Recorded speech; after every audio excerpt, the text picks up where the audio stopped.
एकदन्ताय विद्महे वक्रतुण्डाय धीमहि तन्नो बुद्धि प्रचोदयात्। गणेश चतुर्थी पर्व की सभी को बहुत बहुत शुभकामनाएं। भगवान गणेश जी की कृपा सभी के जीवन में बनी रहे, ऐसी मंगल कामना, ऐसी प्रार्थना। आइए इस गणेश चतुर्थी पर हम भगवान गणेश जी के जीवन दर्शन को समझने का प्रयास करें। यदि हम भगवान गणेश जी की प्रतिमा देखते हैं तो उनकी जो आंखें हैं वो हमें बहुत छोटी छोटी दिखाई देती है। गणेश जी की आंखें छोटी क्यों होती है? वे हमें प्रेरणा देते हैं कि हमारी आंखों में दूरदर्शिता होनी चाहिए, हमारी आंखें दूर तक का देखें, दूर दृष्टि हमारे पास हो। यही प्रेरणा गणेश जी अपनी आंखों के माध्यम से हमें देते हैं। और यदि हम गणेश जी के कानों को देखें तो बड़े बड़े सूप जैसे उनके कान दिखाई देते हैं। सूप क्या करता है? सूपा क्या करता है? कचरे को बाहर निकालता है और अनाज को अंदर ले लेता है, छलनी का काम करता है। ठीक इसी प्रकार गणेश जी के कान हमें शिक्षा देते हैं कि बुराइयों को हम बाहर ही विसर्जित कर दें और अच्छी बातों को, अच्छाइयों को हम भीतर ग्रहण करें। ये प्रेरणा गणेश जी हमें अपने कानों के माध्यम से देते हैं। गणेश जी को एक दंत कहा जाता है क्योंकि उनका एक ही दांत होता है और एक दांत आधा होता है। वे हमें प्रेरणा देते हैं कि जीवन में हमारा केवल एक लक्ष्य होना चाहिए, एक उद्देश्य होना चाहिए। यदि हम एक ही लक्ष्य को लेकर चले तो हमें सफलता अवश्य मिलती है। इसलिए गणेश जी को एक दंत कहा जाता है। और हम देखते हैं कि गणेश जी को हाथी का सिर लगा हुआ होता है। हाथी जो है वो सभी जीवों में सबसे बुद्धिमान माना जाता है, उसके पास बहुत अधिक बुद्धि होती है। इसलिए गणेश जी को हाथी का सिर लगा हुआ होता है, वे बुद्धि के देवता हैं। और यदि हम गणेश जी के पेट को देखते हैं तो उन्हें लंबोदर कहा जाता है, उनका पेट बड़ा होता है। के माध्यम से हमें प्रेरणा देते हैं कि हम सभी बातों को पचाने की क्षमता रखें। सारी बातें हम जो भी हम अपने कानों से सुनते हैं हम अपने पेट में रखें और उन्हें पचाने की सामर्थ्य हमारे पास हो। ये प्रेरणा गणेश जी हमें अपने पेट के माध्यम से देते हैं। गणेश जी हमें अपने जीवन से कितनी श्रेष्ठ प्रेरणाएं देते हैं। हम जानते हैं जब प्रश्न उठता है कि तीनों लोकों में किसकी पूजा पहले हो, कौन प्रथम पूज्य माना जाएगा, तो इसका निर्णय किस बात पर लिया जाता है कि जो इस ब्रह्मांड की परिक्रमा करके सबसे पहले आएगा उसी को प्रथम पूज्य कहा जाएगा। तो सभी देवता अपने अपने वाहन पर बैठकर ब्रह्मांड की परिक्रमा करने निकल पड़ते हैं, लेकिन गणेश जी क्या करते हैं? गणेश जी अपने माता पिता को एक आसन पर बिठाते हैं, माता पिता को आसन पर बिठाकर उनके चरण स्पर्श करते हैं और माता पिता की परिक्रमा करते हैं। और माता पिता की परिक्रमा को ही ब्रह्मांड की परिक्रमा बताते हैं। शास्त्र भी कहते हैं कि जो पुत्र विधिवत अपने माता पिता की पूजा करता है, जो पुत्र विधिवत अपने माता पिता की परिक्रमा करता है, उसे पूरे ब्रह्मांड की परिक्रमा का पुण्य मिलता है। वास्तव में भगवान गणेश जी ने मातृ पितृ भक्ति का एक अनूठा आदर्श प्रस्तुत किया। इसीलिए कहा जाता है माता पिता के चरणों में जो ब्रह्मांड देख पाया वही देवता इस जगत में प्रथम पूज्य कहलाया। ऐसे है भगवान गणेश जी। और भगवान गणेश जी विवेक के देवता हैं, हमें विवेक प्रदान करते हैं। कठिन परिस्थितियों में भी हमें विचलित नहीं होने देता विवेक, हमें बताता है कि हमें क्या करना है और क्या नहीं करना है, इसे विवेक कहा जाता है। और ऐसे ही विवेक के बुद्धि के देवता है भगवान गणेश।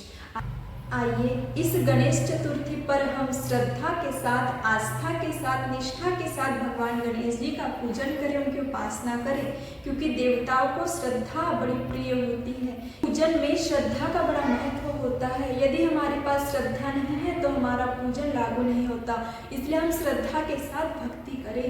हमारे पास श्रद्धा नहीं है तो हमारे मुख से चाहे जितने मंत्र निकल जाए वे शब्द बन करके रह जाते हैं, मंत्र नहीं बन पाते। लेकिन हमारे पास यदि श्रद्धा है, आस्था है, निष्ठा है तो मुख से निकलने वाले शब्द भी मंत्र बन जाते हैं। इतना अधिक महत्व श्रद्धा का होता है।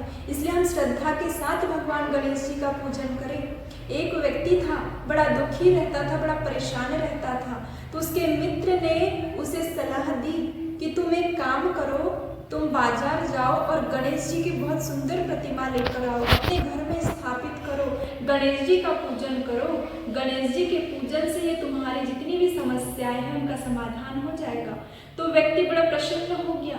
अगले ही दिन बाजार गया, बहुत सुंदर गणेश जी की मूर्ति लेकर आया और अपने घर में पूजा के स्थान पर गणेश जी की मूर्ति स्थापित कर दी। दी और प्रतिदिन गणेश जी का पूजन करने लगा। मेवे, मिष्ठान, पकवान, अगरबत्ती, धूप बत्ती, सारी पूजन की सामग्री इकट्ठी की और उससे वह भगवान गणेश जी का पूजन करने लगा। 10 दिन बीत गए, उस व्यक्ति ने पूजन किया लेकिन फिर भी उसे कोई लाभ नहीं मिला, जीवन में कोई परिवर्तन नहीं। तो बड़ा दुखी हुआ। तो उसका मित्र दोबारा उसके पास आया और कहता है, अच्छा गणेश जी प्रसन्न नहीं हुए, अब तुम एक काम करो, बाजार से लक्ष्मी जी की मूर्ति लेकर आओ, लक्ष्मी जी धन देती है, तुम्हारे जीवन की सभी समस्याओं का समाधान हो जाएगा, तुम लक्ष्मी पूजन करो। वो व्यक्ति उसी दिन बाजार जाता है और लक्ष्मी जी की सुंदर मूर्ति लेकर आता है और अपने घर में पूजा के स्थान पर, जहाँ पहले से गणेश जी स्थापित थे, तो गणेश जी को थोड़ा साइड में कर देता है और मुख्य आसन पर लक्ष्मी जी को बिठा देता है, लक्ष्मी जी को विराजमान कर देता है। अब लक्ष्मी जी को जब स्थापित किया तो लक्ष्मी जी का पूजन अर्चन करने लगता है और पूजन करते समय वो धूप बत्ती जलाता है। तो धूप बत्ती का जब धुआं निकलने लगता है तो उसके मन में विचार आता है कि बगल में गणेश जी भी बैठे हैं, ये जो धूप बत्ती है इसका लाभ केवल लक्ष्मी जी को मिलना चाहिए, गणेश जी को इसका लाभ नहीं मिलना चाहिए। जब उसके मन में ऐसे विचार आते हैं तो वो क्या करता है, 2 फूल लेता है और गणेश जी की नाक में लगा देता है।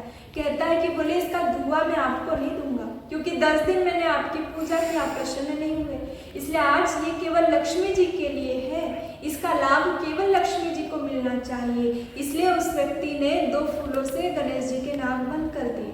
तो जैसे ही उसने यह काम किया तो गणेश जी की जो प्रतिमा थी वो खिलखिलाकर हंसने लगी, गणेश जी मुस्कुराने लगे और गणेश जी को मुस्कुराता देख वो व्यक्ति प्रश्न करता है, बोले पिछले 10 दिनों से मैंने इतने अच्छे से आपकी पूजा की, ये जितनी भी अगरबत्ती है, धूप बत्ती है, मेवे मिष्ठान है, ये मैंने आप ही को समर्पित किए, लेकिन तब तो आप प्रसन्न नहीं हुए और अभी मैंने आपके साथ भेदभाव किया, गलत बर्ताव किया तो आप मुस्कुरा रहे हो, प्रसन्न हो रहे हो, ऐसा क्यों?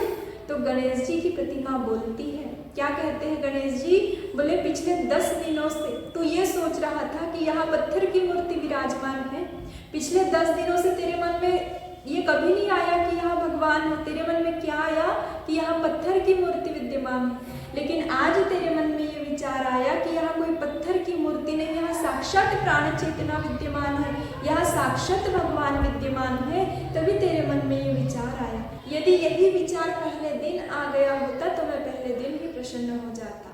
कहने का मतलब भगवान को हमारे मेवे मिष्ठान पकवान की धूप बत्ती अगरबत्ती की उतनी जरूरत नहीं होती, देवता इससे संतुष्ट नहीं होते।